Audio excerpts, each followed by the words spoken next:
All right, welcome back. We're here again, going through Jam 1. So, just to quickly check.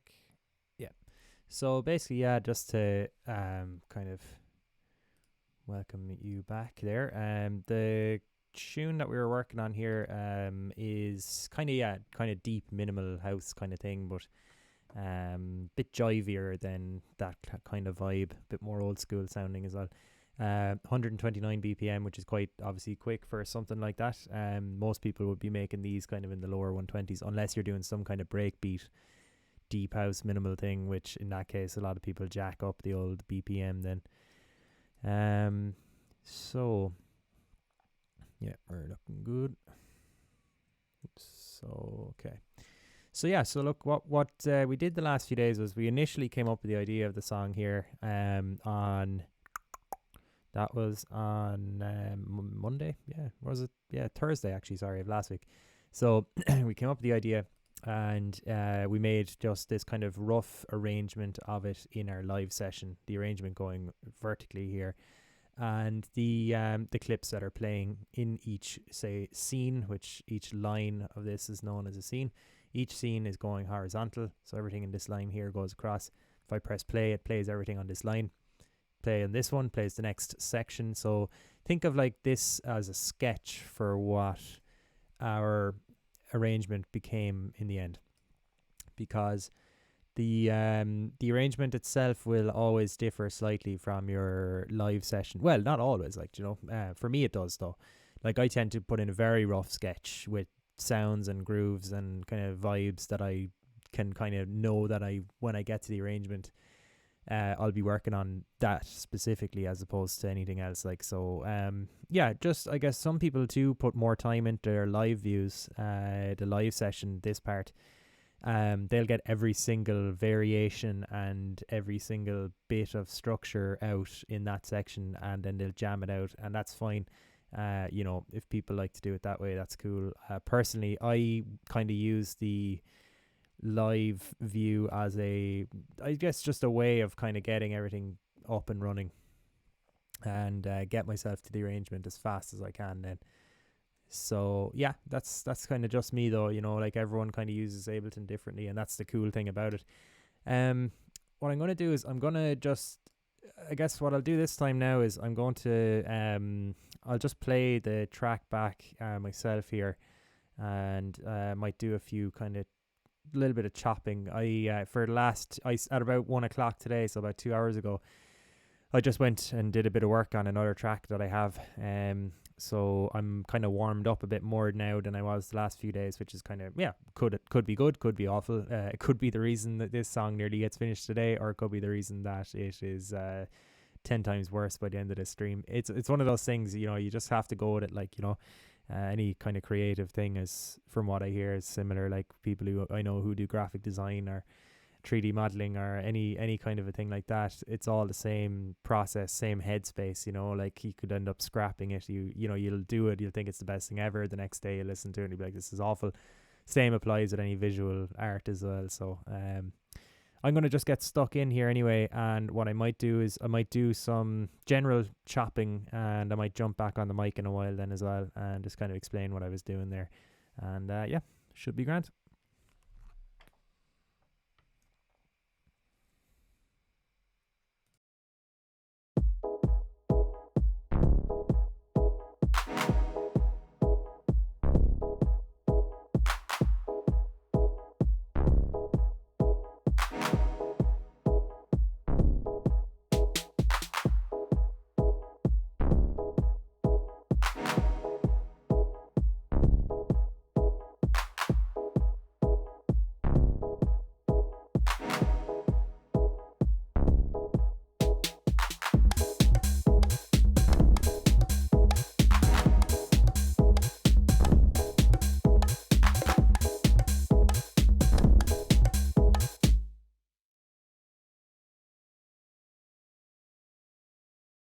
So just very quickly, you probably are hearing the issue I mentioned before about the 909.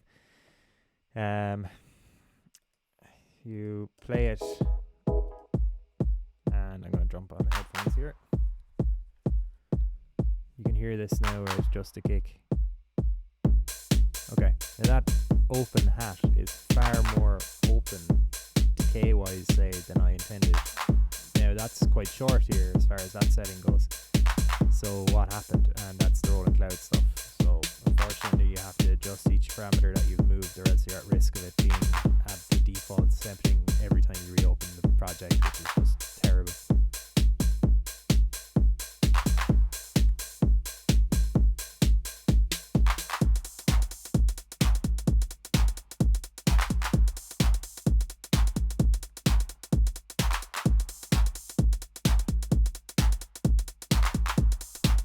That'll do for now. Jump back into it.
Hello. So there we are. So yeah, so basically what I was doing there now was I went to this toys section here. So I created just a channel, put in a group, call it toys. Better name for this group would be resampling, because that's what it's for. But you know, I've got a lot of kind of my own terms of endearment here for different things. So yeah, resampling toys. So essentially what I did was I went in and created a channel here, called it M1 Road Stab, right? So I know there's M1 High Stab, that's what I meant. So created that, go resampling. Well, what you do is you solo your track here, right? And you hit record on your track. And then essentially anything that's actually playing in Ableton when you have resampling, a resampling channel like this, record enabled, and then, you know, obviously recording.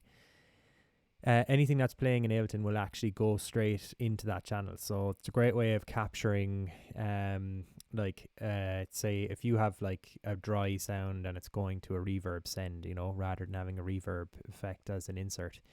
If you do it that way, then you don't have to copy this thing over, like copy your effect off of your send onto your channel and then record it out to another channel. All you do is you hit resampling, it'll record by default. The when you hit solo on a channel, it doesn't solo the channel excluding the send, say. It actually does include all of the send effects, which I'm sure is a parameter you can change.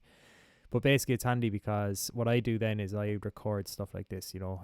You've all heard of this kind of reversing kind of deal, but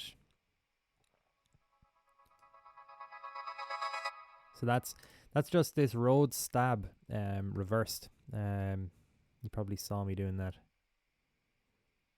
Get rid of that, you hear it now. So I just chopped off the start of that, well, the end of it, and then I reversed it. And yeah, it gave me a nice kind of like feeling of anticipation, you know, handy thing to use. I also use this transgate here on it, which is essentially just a slicer. If you're familiar with a slicer, what they do. It's got its own ADSR there as well, which is really handy because you can totally mess with the envelope.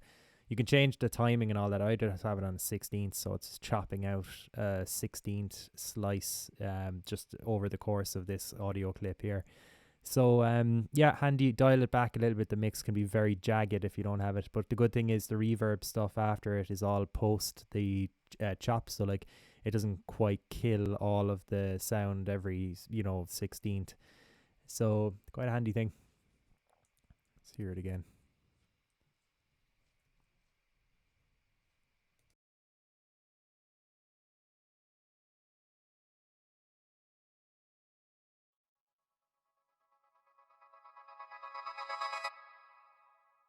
Yeah, would be a cool effect to have. The rest of it then is all the same workflow. I just did it with each different element that I wanted reversed. I knew the stab thing would sound, the choir stab would sound cool reversed. So yeah, bit of reverb after it gives that kind of tail. And what's the other one here? We have filtered strings. So yeah, this was, to be honest, it sounds like it doesn't sound reversed, but I guess it's an opening and closing of a filter cutoff, so it's kind of hard to tell. But it doesn't look like I reversed it. I can't really remember. Either way, it kind of sounds okay. It does the job. The final thing was I just got that China cymbal China cymbal from Ableton, just one of the built-in drum sounds, and just recorded it like that. So I use that as like, these are all basically to cause a bit of tension. Smoother transitions is essentially what they're for, but I also like to just drop them in randomly throughout the track as well. Like, it just gives that little bit of unpredictability in an otherwise fairly predictable genre of music, So yeah, that was my toys section. I would definitely advise people to do this. Take elements of your tunes, resample them and reverse them, and it just makes your life like a lot easier when you're listening back to your tune. You're like, why is this so boring, like, or what's missing here? These are the type of just production tips and little tricks just to make that little bit more interesting. Now there's 10 minutes left here. What I'm going to do is I'm going to so basically what I would be doing here, right, is I'd be creating my subtle variation at this point. I have all the elements of my track decided upon. unless some random vocal kind of thing I want to just drop in at some point comes along into my mind. But like, we'll have to, that could very well happen. But at this point, I'd say it's a safe 90% of the elements of the tune are in it. And more importantly, then the toys are added as well, which is kind of, you've got your structure. You now need to emphasize and smooth out your transitions and phrasing.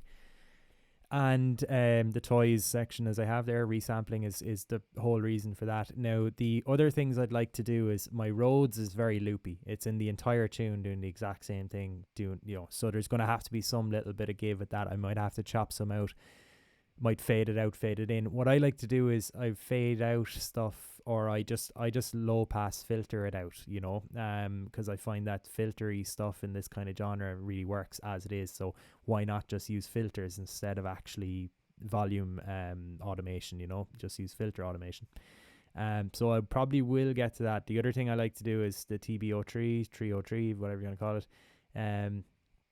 That is very much like, this is the toy you want to use just for the crack, because the filter resonance and stuff sounds so cool. So this is going to be purely like, this channel now will be quite different. So a couple of things that we'll do probably tomorrow altogether.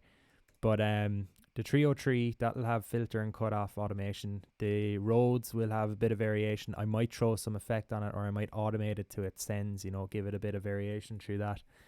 The choir probably will stay the same. I don't think I'll do much of that, seeing as I've reversed and made toys out of all of these other ones. I probably won't do a whole lot to them. They're kind of they're quite, I think they're okay for now anyway.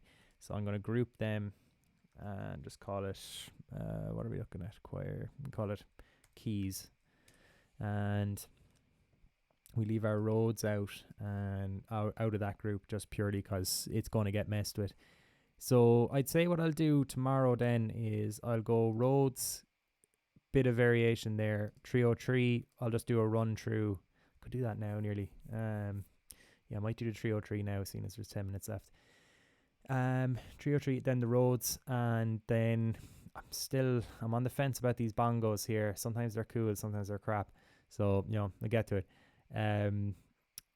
Yeah, right. I'm going to do the 303 and that'll get us out of here. And then tomorrow we'll do the Rhodes. We'll do some final kind of listening back onto it, and we'll get into the nitty gritty of the drums tomorrow, as well as doing the Rhodes. All of this with the intention of just creating some really cool drum fills and subtle variation, just things to give it that bit of energy, that bit of life, and just make it less loopy, if you get me, or more.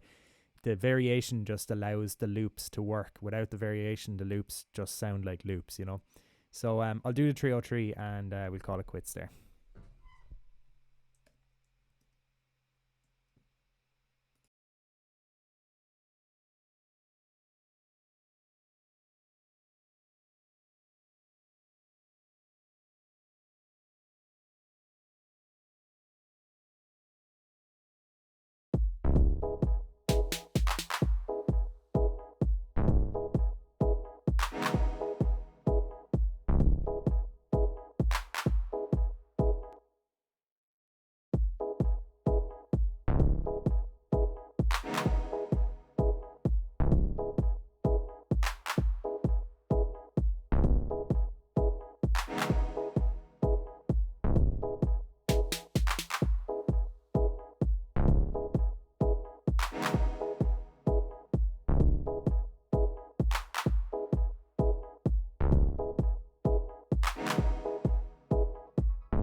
Cool. So that that kind of takes us up to the hour.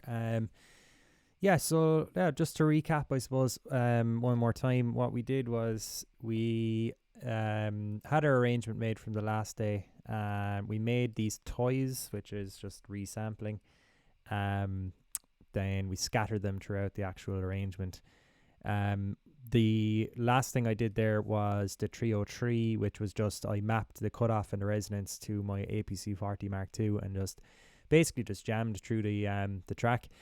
It's a good way to do it when you're doing it with your hands, because you start to really vibe off it and kind of get the energy across that you're trying to convey, like rather than just drawing in your automation, which is strictly functional. Like, you know, like it can be great, it can be exactly what you want, it can be better, but I really like to do, particularly with the 303, I really like to do it with the physical MIDI encoders there. So yeah, as I said, the things that we're going to do tomorrow are the Rhodes channel. We're going to have to make some bit of cool variation up on that, chopping, changing, filtering, all that kind of stuff, some effects, and yeah, the bongos, we'll have to get to that.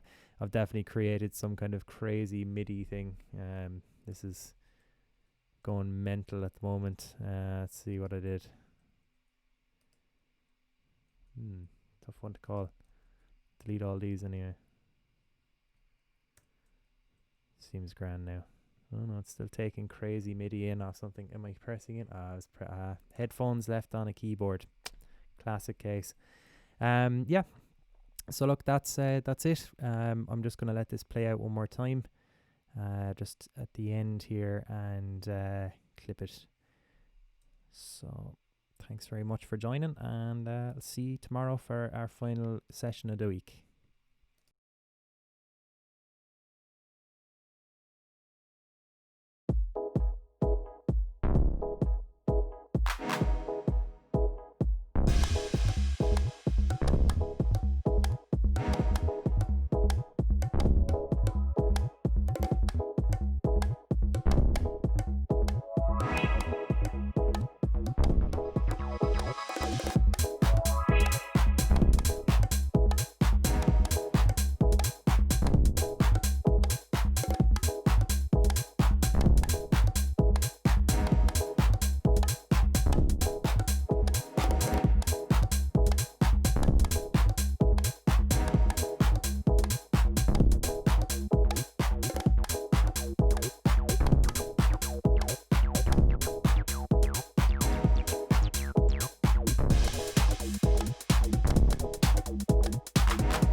All right, cool. Thanks very much again, one more time, for joining. If you do like it, I would appreciate you just sharing the channel on whatever. Give me a like on YouTube or something like that.